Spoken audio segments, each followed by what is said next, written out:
Halo semuanya, perkenalkan nama gue Tamir Fajari dan selamat datang di channel gue. Dan di konten kali ini yaitu di konten teman ngobrol.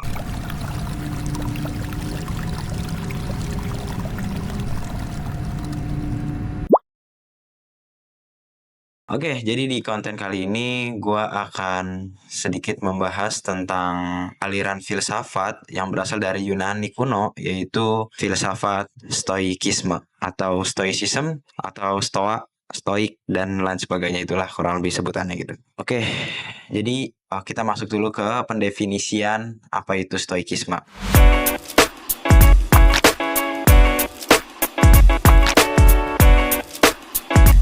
Nah, Stoikisme adalah sebuah aliran filsafat yang berasal dari Yunani kuno yang dibawa oleh Zeno dari Citium, yaitu pada awal abad ketiga sebelum Masehi. Nah, bisa dibilang aliran filsafat Stoikisme ini sebagai alat untuk pengendali kebahagiaan seseorang. Bisa juga sebagai cara untuk kita mencapai suatu kebahagiaan gitulah. Kemudian stoikisme ini juga menyadarkan kita untuk selalu berpikir secara rasionalitas, realistis, dan juga masuk akal gitu. Karena ya pada dasarnya ketika kita melakukan sesuatu, ya kita harus realistis gitu.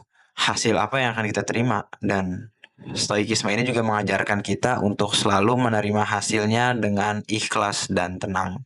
Iya, kemudian ada 3 tokoh besar yang membesarkan nama stoikisme ini gitu ya. Ya, ketiga tokoh tersebut menganut sistem stoikisme. Nah, dari ketiga tokoh itu, yang pertama ada Marcus Aurelius, yaitu seorang kaisar Romawi, dan ada Seneca, yaitu seorang negarawan gitu ya.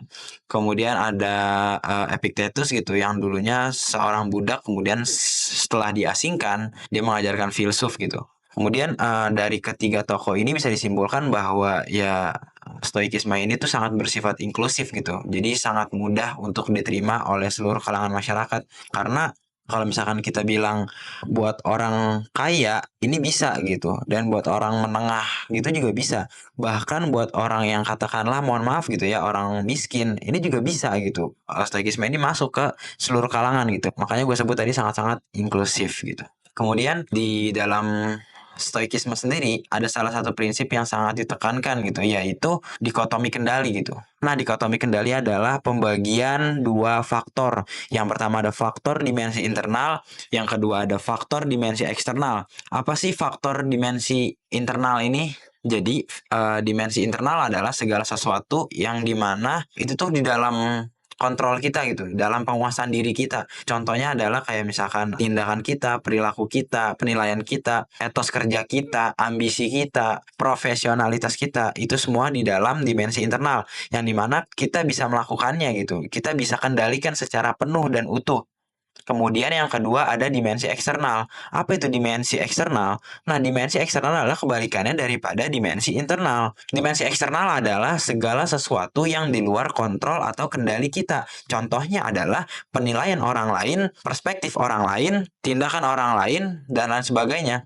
Maka itu semua di luar pengendalian kita, di luar kontrol kita. Namun, pada kenyataannya adalah faktanya banyak manusia yang menaruh faktor kebahagiaannya pada dimensi eksternal. Artinya ketika lu menaruh faktor kebahagiaan lu pada dimensi eksternal, ya kemungkinan besar lu sulit untuk merasakan kebahagiaan. Kenapa? Karena itu di luar kendali lu gitu. Stoikisme ini hadir dan datang kepada kita untuk membuat kita berpikir lebih realistis dan juga rasionalitas gitu. Artinya ya kita harus tahu dulu nih bahwa ya dunia itu tuh nggak seindah dan nggak sebaik yang lo pikirkan gitu. Artinya ada momen dimana ketika dunia itu tuh isinya hal-hal yang sebenarnya nggak kita inginkan gitu. Makanya stoikisme ini mengajarkan bahwa ya kita harus menerima gitu, karena itu semua di luar kendali kita. Jadi yang bisa kita kendalikan adalah respon kita, bagaimana cara kita menerima hal yang kita nggak bisa kendalikan. Nah, bagaimana sih cara kita mengontrol itu semua? Itulah hadirnya stoikisme.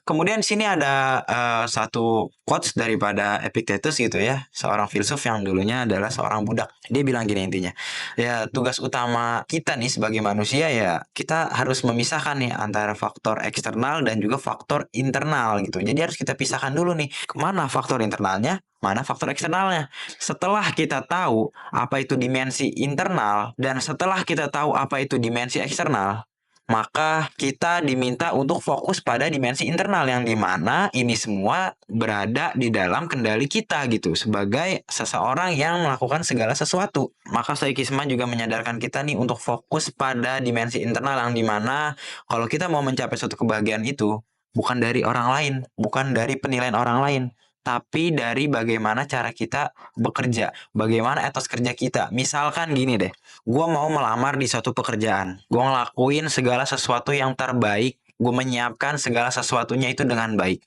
Kemudian gue membayangkan bahwa hal buruk akan terjadi kepada gue. Contohnya adalah misalkan gue ditolak di perusahaan A. Artinya ketika gue melamar di perusahaan A dan ditolak, ya gue nggak berlarut-larut dalam kesedihan. Kemudian gue cari lagi nih planning yang lain. Itu contohnya adalah gue ngelamar di perusahaan B. Jadi stoikisme ini mengajarkan kita untuk selalu berpikir secara rasionalitas dan juga menerima secara ikhlas gitu. Oke, so jadi yang perlu lo lakuin adalah lo tetap melakukan yang terbaik dan turunin ekspektasi lo serendah-rendahnya.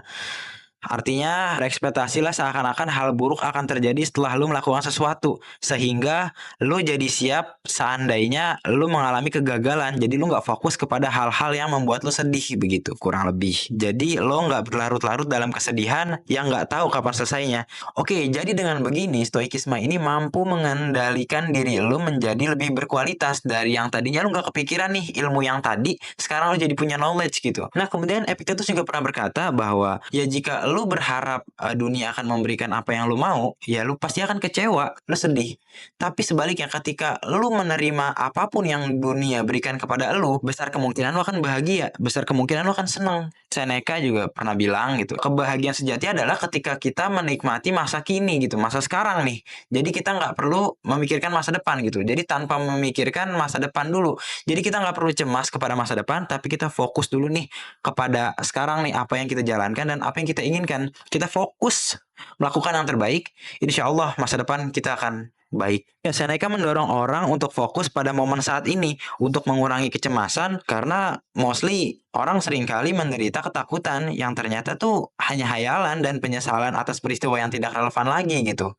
Oke, kemudian juga Marcus Aurelius itu pernah bilang gitu kan, kebahagiaan hidup lo itu tergantung dengan kualitas pemikiran lo. Artinya kalau misalkan lo mempunyai sebuah pemikiran yang luas, maka kemungkinan besar ya lo tahu nih cara lo bangkit dari kesedihan itu gimana, lo cara menghindari kesedihan itu gimana, lo cara menerima kesedihan itu gimana. Artinya lo jadi lebih gampang lah untuk merasakan kebahagiaan gitu. Jadi kesimpulannya adalah stoikisme ini tuh mengajarkan kita untuk selalu berpikir secara rasionalitas, itu yang pertama. Secara logis gitu, secara masuk akal, ya secara relevan gitu. Kemudian yang kedua, stoikisme ini juga mengajarkan kita kepada hal-hal yang dapat dikendalikan, yaitu ya contohnya yang tadi udah gue bilang. Dan yang terakhir, stoikisme ini juga mendorong kepada kita untuk melakukan apa yang terbaik serta menyuruh kita untuk menerima dengan tenang dan ikhlas apapun hasilnya dari etos kerja yang telah kita lakukan. Oke, mungkin itu aja yang bisa gue sampaikan, bisa gue bahas sedikit. Oke ya, kurang lebihnya mohon maaf kalau misalnya ada salah kata atau ada salah penyampaian atau emang ada yang keliru sedikit ya. Gue minta maaf.